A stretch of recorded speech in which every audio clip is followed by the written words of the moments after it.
I've got this urge to go, Nick. I regard politicians as the scum of the earth. Right.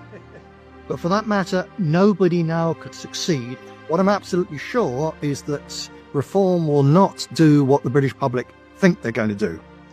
We're facing 2 black deaths in the next 70 years in terms of our population decline.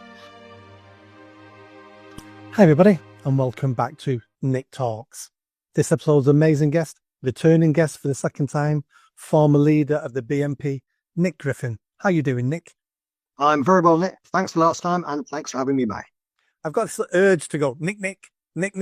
Yeah, I'm sure everybody. That was a Jim Davison joke. It was, yeah. When he was talking about police, Nick. Yeah, I might cut that down. Thoroughly enjoyed our first conversation about the BNP doing the groundwork for the potential change we could be seeing now. You guys talking about raising immigration, the grooming gangs, net zero, and that sort of stuff, which is mainstream now. 20 years ago, you would be on the pale for even talking about that. Now, everybody's talking about it. Mainstream politicians are talking about deporting illegal immigrants on a mass scale. That wasn't happening a year ago. Never mind 20 years ago. That's how much things are changing. If we bring this up to date, what's your opinion now on what's happening in the UK now on a political level? Is real change coming, or have politicians learned just to say the things they think we want to hear? Just like Boris Johnson. For me, he's the most despised prime minister I've ever voted for, because he made me believe his lies, and I believed he was going to be the new Churchill. I hook, line, and sinker. People were telling me he's a liar, and I ignored them, and it turned out they were all true. He was a charlatan. I hate him more than any other politician for making me believe his lies. Are we going to get more of that? A reform going to do any good stuff, or are they just, people call them, a different type of opposition? Restore, advance. What do you think is going on? The logjam has been broken, so all sorts of things become possible. What I'm absolutely sure is that reform will not do what the British public think they're going to do and hope they're going to do. I hear people, people stop me in the street. So many people these days, especially, stop me and say, you were right all along. So what do you think Nigel's going to do? Will he actually deliver? Will he let us down? They're also going to vote for him, but I think he'll probably let us down. And of course, they're right. He will let you down because he's got where he is, as we said last time, on the back of the British National Party and his deal with the BBC. Now, Farage is a brilliant politician. He's the best politician this country has produced in a generation or more. And that's not holy praise. I regard politicians as the scum of the earth. Right. Far lower than estate agents and journalists. I quite like estate agents, as it happens. So no, he will let us down because he's there. He's there for the banking class. The man was a stockbroker. He's there for the capitalist elite, and that's just in his head. He couldn't see anything else anyway. He's a product of that class. He's not there for ordinary people. He's a free trader. He's a Thatcherite. If you want to help the working people of Britain, you have to protect British industry. Well, it's actually absolute anathema to them because it's got to be free trade. You can't do that. It's almost Marxism if you say you don't, you in some way protect your industry from foreign competition. So they won't deliver. On immigration, Farage has made it always very clear that he's in favour of immigration into Britain. So people say, they said they'll stop immigration. I've heard Nigel say it. It's going to be wonderful. He said nothing of the sort. He said, we want a policy of zero net migration. Please excuse this interruption. England is an amazing country, from ending the slave trade to the Industrial Revolution to creating the modern world. That's the difference between the ones coming in and the ones going out. And to Farage and co, it's all purely about numbers. Because they're capitalists rather than patriots or nationalists or human beings, any featherless biped from anywhere in the world comes into Britain and they become British. There's something magic about our air and our soil. They just become the same as us, according to them. It's utter nonsense. They're just another consumer. From a capitalist point of view, they are the same as us. They can work, they can pay tax, or they can sit on the dole, but still consume things and make money for the system. So Farage's position is net zero migration. So therefore, when you've got, as last year, 700,000 mainly indigenous Brits left the country permanently, according to Nigel Farage, then you can have 700,000 more come in to keep the economy going. So he's saying we shouldn't have criminals. Fair enough. We shouldn't have people perhaps from failed Muslim states. Fair enough. But from India, tremendous. So we'll have, according to Farage, you can have 700,000 Hindu computer programmers and street sweepers come into the country because 700,000 Brits are left and nothing's going to change. The country will still be wonderful. Similarly on that, when you have an idea, we're not going to let the population grow at all because of immigration. But when you've got a very rapidly growing death rate, because our population is increasingly elderly as the boomers die off, so for every million boomers who die, you can let in another million foreigners just to keep the figures the same. That's Farage's stated policy. So people who expect that, oh, I'm going to vote Nigel because I want my country back, you're not going to get your country back. So nothing like that is going to change. Having said that, I think there'll be some improvements. Farage isn't quite as crazy on the saber rattling against Russia as the other parties. In fact, every now and again, he puts his head above the parapet and says, you know, it's not really our war. As a matter of fact, advancing NATO's missiles to Russia's borders wasn't really, you know, you can't really be surprised when the Russians object. Every now and again, he pops his head up and hints at that, and he's slapped down, oh, you're Putin's puppet and so on. And because he's a clever politician and a cynical politician, he then backs that away and squirms and so on. Because if he stood by the principle that that war has got nothing to do with Britain, other than that bastard Boris Johnson kept it going and got at least 1 million men killed as a result. If he stuck to his principles, it might cost him votes, so he won't do it. So Reform will get in. They might not be as bad as some of the rest. I think I see increasingly signs that Reform is being used, as UKIP was used, as a deep state weapon, first of all against the European Union, and then also against Britain. Because in order to keep the dollar up and to keep America in charge of the part of the world that it can still keep hold of, they have actually to wreck Britain and Europe. And things like the attack on Nord Stream. I know we're going off British politics here, but the attack on the Nord Stream pipeline wasn't an attack on Russia. That was an attack on Germany. It's an attack by the American deep state on Germany, on the motor of the European Union, because the dollar as a global currency is on such shaky ground. The only way they can keep it there is by smashing its rivals, pound sterling and the dollar. And I think there you can see it with Elon Musk and so on. They're seeing Farage now as an extra weapon against Britain. So for the British people, as I say, he's not as bad as Starmer or Johnson or whoever the Tories have next week. But it's not an unalloyed good. But I do think they're quite likely to become the next government. I certainly think they're likely to become the largest party in the next parliament. They may be kept out by an establishment stitch-up. All the others might come together. The rump of the Tory party, the Liberals, the SNP, the Labour Party, they might come together and they might form the government, in which case you'll then have another 5 years of everyone thinking, well, Farage will save us next time around. So the only difference it makes is whether Farage and Reform come to power and fail to deliver in 2029, or whether they come to power and fail to deliver in 2034.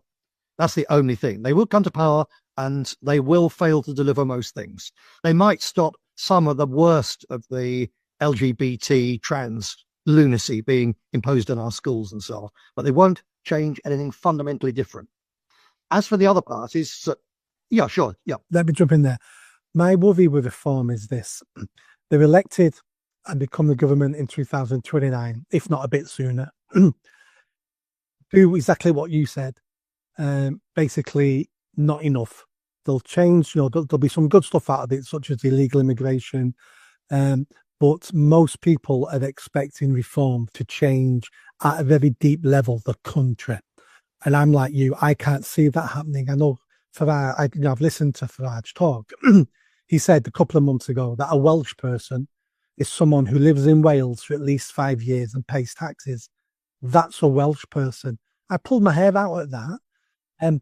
But my worry is this. He fails to deliver. and the people then go, we've got no other option now but violence.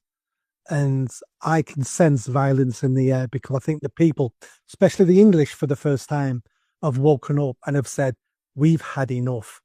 They're warning the establishment now with the raise the colours of the flags. We're protesting outside migrant hotels. The English are warning the establishment, saying this is the warning, and if they fail to deliver once they're in government, I foresee mass violence. Yeah, absolutely. So there's a tribalization going on at present among the English, and the raise the colours and the incredible opinion poll results whereby this insurgent party is for nearly a year now has been streets ahead of both the main parties of government. It's an amazing thing. This is bubbling underneath. There's something rather deeper here, though, that people don't get. Reform will fail, but for that matter, nobody now could succeed. If by success you mean turning the clock back and basically putting us back to the Britain of before the Starmer and Boris immigration waves, it simply cannot be done. Nobody can do that and still have a stable country where your house is worth at least as much as it was 10 years ago, as opposed to being through the floor. For this reason that we got, it's not just us, not even just the white world, the great replacement, the conspiracy thing and so on. The extreme nationalists say it's just aimed at white people. It's not. You look at Japan, South Korea, China. The whole industrial civilization of this planet has got a problem with a mass die-off, because the boomer generation is dying. The generation which is just coming up to start having children is now so small. We don't notice the population change because all us old buggers, we're still alive. But when we've gone, the generation of women who could have children or girls could go on to have children, it's so small. Do you know that if every single woman of childbearing age and below in Britain had 3 children, as opposed to 1.4, which is the average now. So if it was doubled and some, do you know how long it would take to restore us to the population stability level of the 1960s and 70s? Probably not. 3 generations. It's 80 years. 80 years of 3 children for every woman at childbearing age would take 80 years to put it right. It simply can't be done. So we're going to face Britain and the whole of the industrialized world. By the end of this century, we will have had, in terms of the population die-off, if you don't have immigration to change things, in terms of the population die-off for the people who are already here and our type, wherever we are, France, Sweden, etc., we'll have had the equivalent of 2 Black Deaths. For your viewers young and old enough to have gone to school when history was taught, will have a vague recollection. The Black Death in the 14th century killed at least 1/3 of the population of Britain and the whole of Europe. We're not facing 1 Black Death. We're facing 2 Black Deaths in the next 70 years in terms of our population decline. Our population is going to decline by nearly 80%. Not to 80%, by nearly 80%.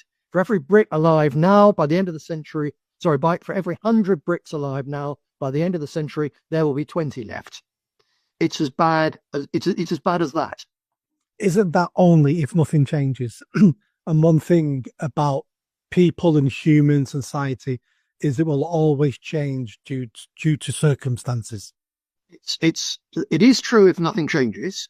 As a matter of fact, it's got potential to get even worse because the deep state behind Trump and so on in the USA, which is now clearly, as I said in the last show, working to destabilize Britain and Europe in order to keep the dollar up.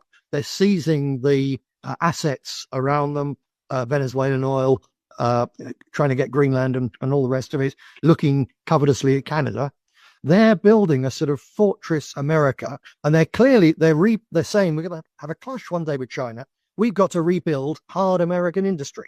And actually, to be fair, it's not good for us. It's not good if you're Venezuelan, but from the point of view of long-term America, it's probably a sensible option. But you can't rebuild American industry without also addressing the fact that America's got a demographic crisis, and the American people won't let you bring in millions of Colombians and Venezuelans.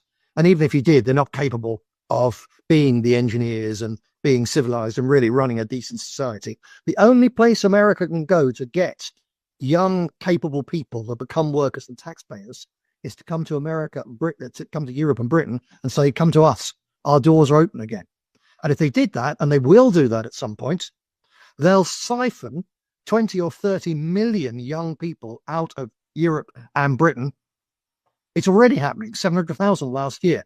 Now, some of them, to be fair, are actually young British-born Pakistanis going to places like Dubai, because they realise Britain's finished too. I spoke to a very well-placed Muslim a couple of weeks ago saying every single young person he's spoken to in his community for the last year has said they want to emigrate.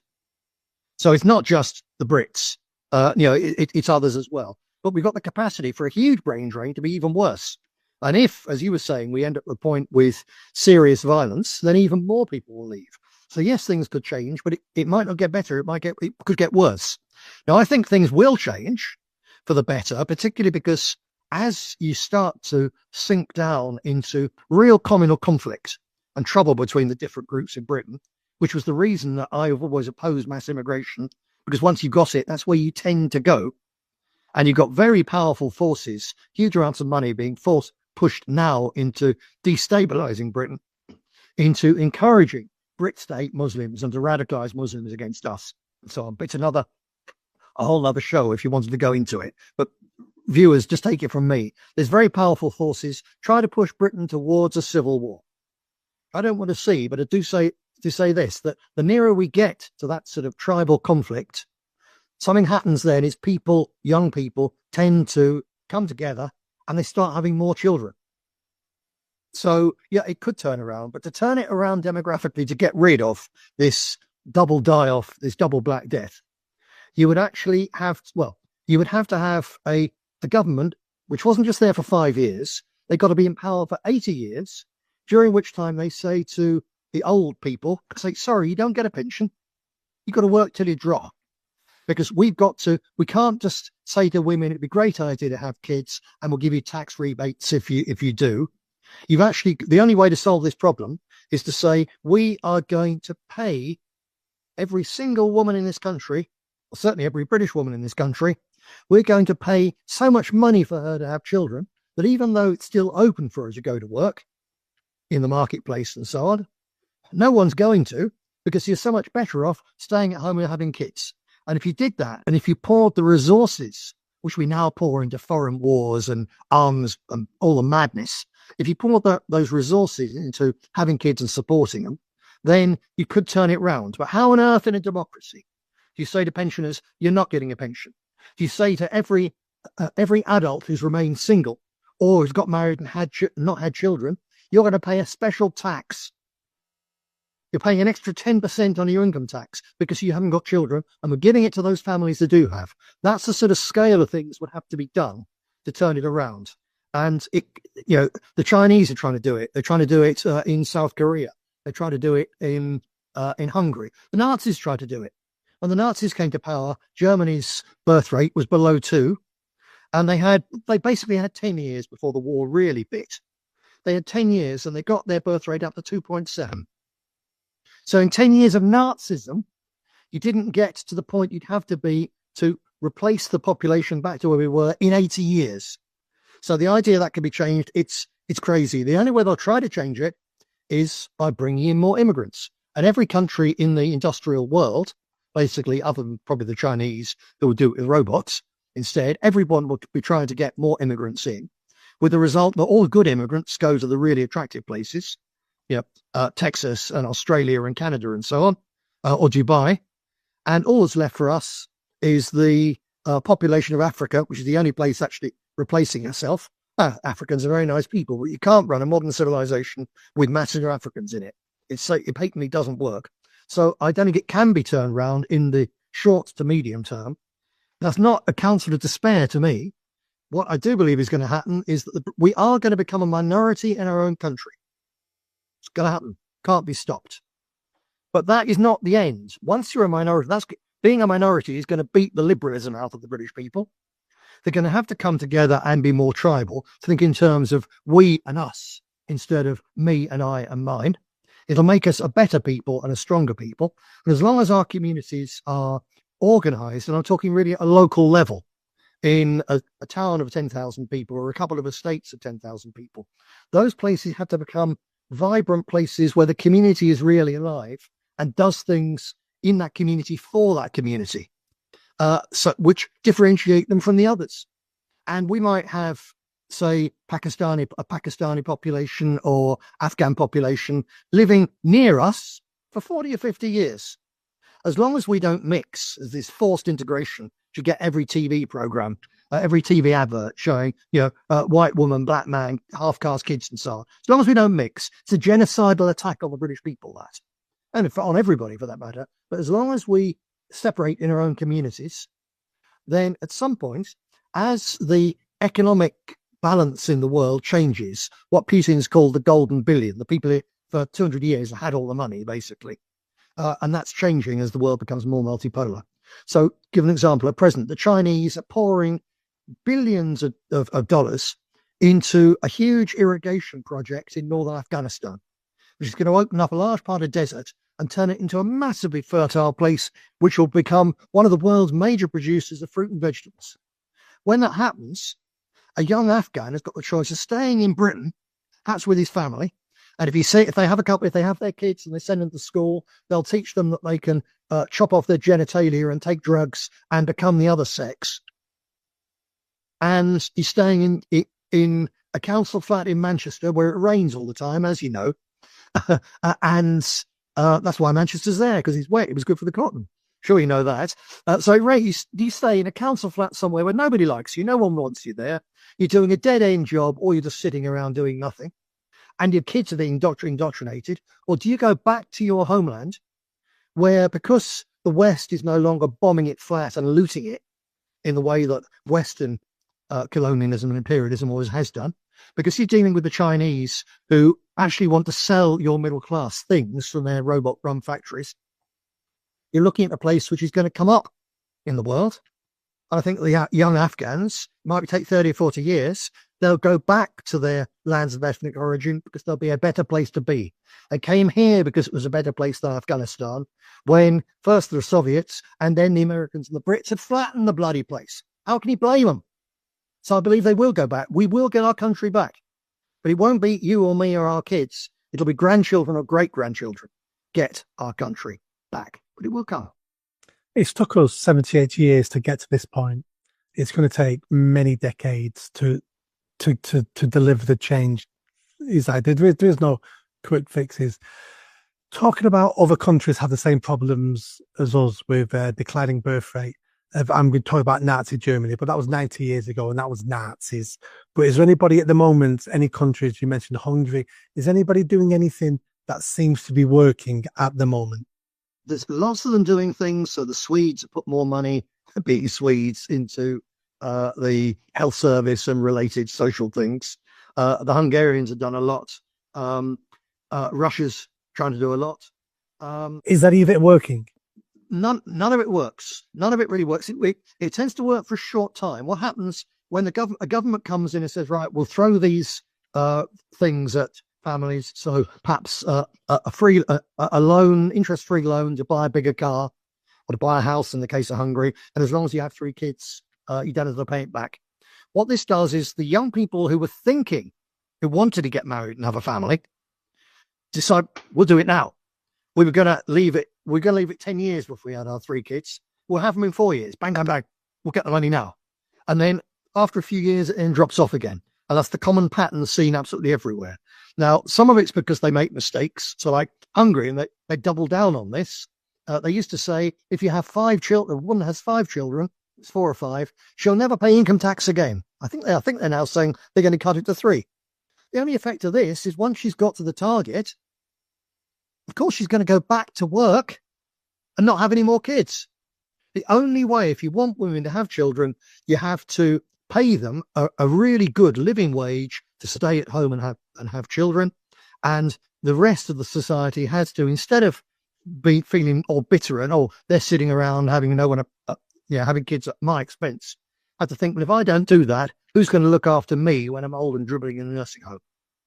So therefore we have to pay. That's the only way they could do it. But in a democracy, it's not possible. And even in autocracies, Russia and China, they're trying it. It's It's not really succeeding. The truth is that there is only one surefire way of guaranteeing that your average family has lots of children. That's intense religious belief.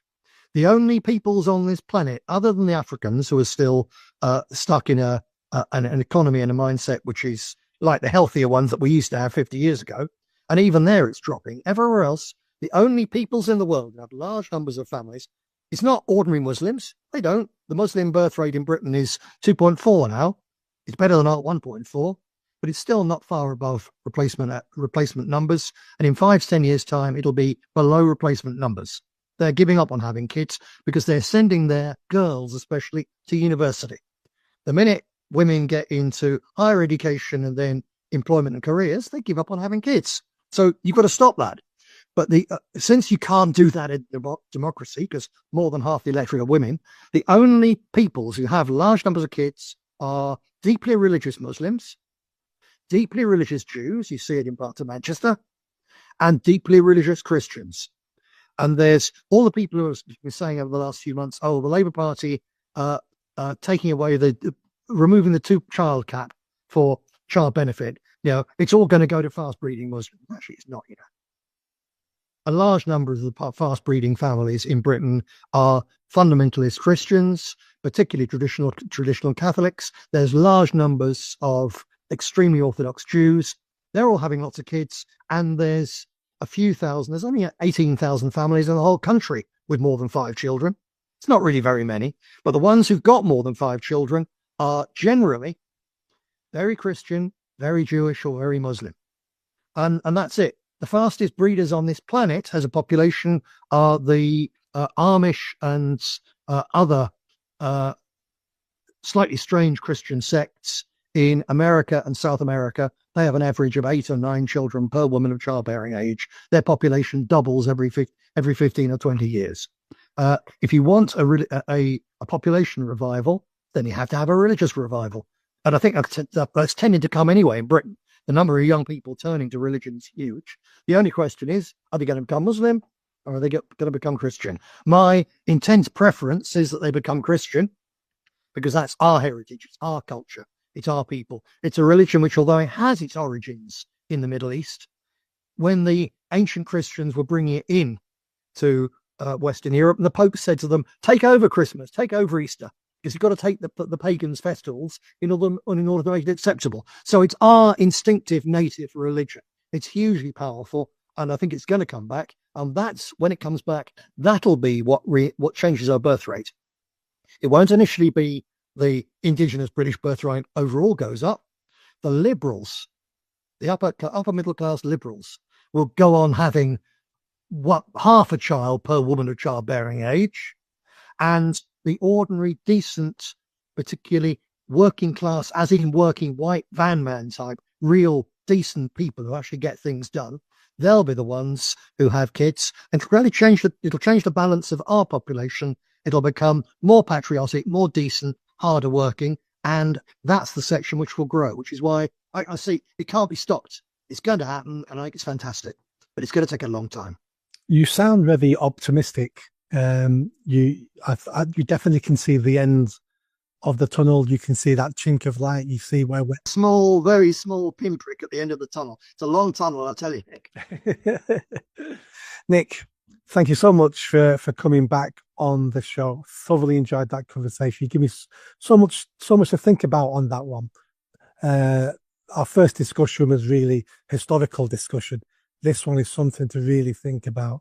So thank you for that. Okay. Can I just ask, Nick, can I ask you and also your viewers, I'd really like to, because what we've been discussing, I know for most people, it's, whoa, I'm going to probably watch that again because I'm not even sure, I haven't taken all of that in yet because it's really big stuff. I'd really appreciate if far more than usual of your viewers would leave comments on your show. By all means, come and join me over on Substack. Nick Griffin Beyond the Pale. But please leave your comments on Nick's show there. And Nick, do please come back to me and tell me what people think. Both the critical, confused stuff, the horrified stuff, and the people who like it. Really interested in all those responses. Thank you all. No, absolutely. And if you're watching this, go sign up to Nick's Substack.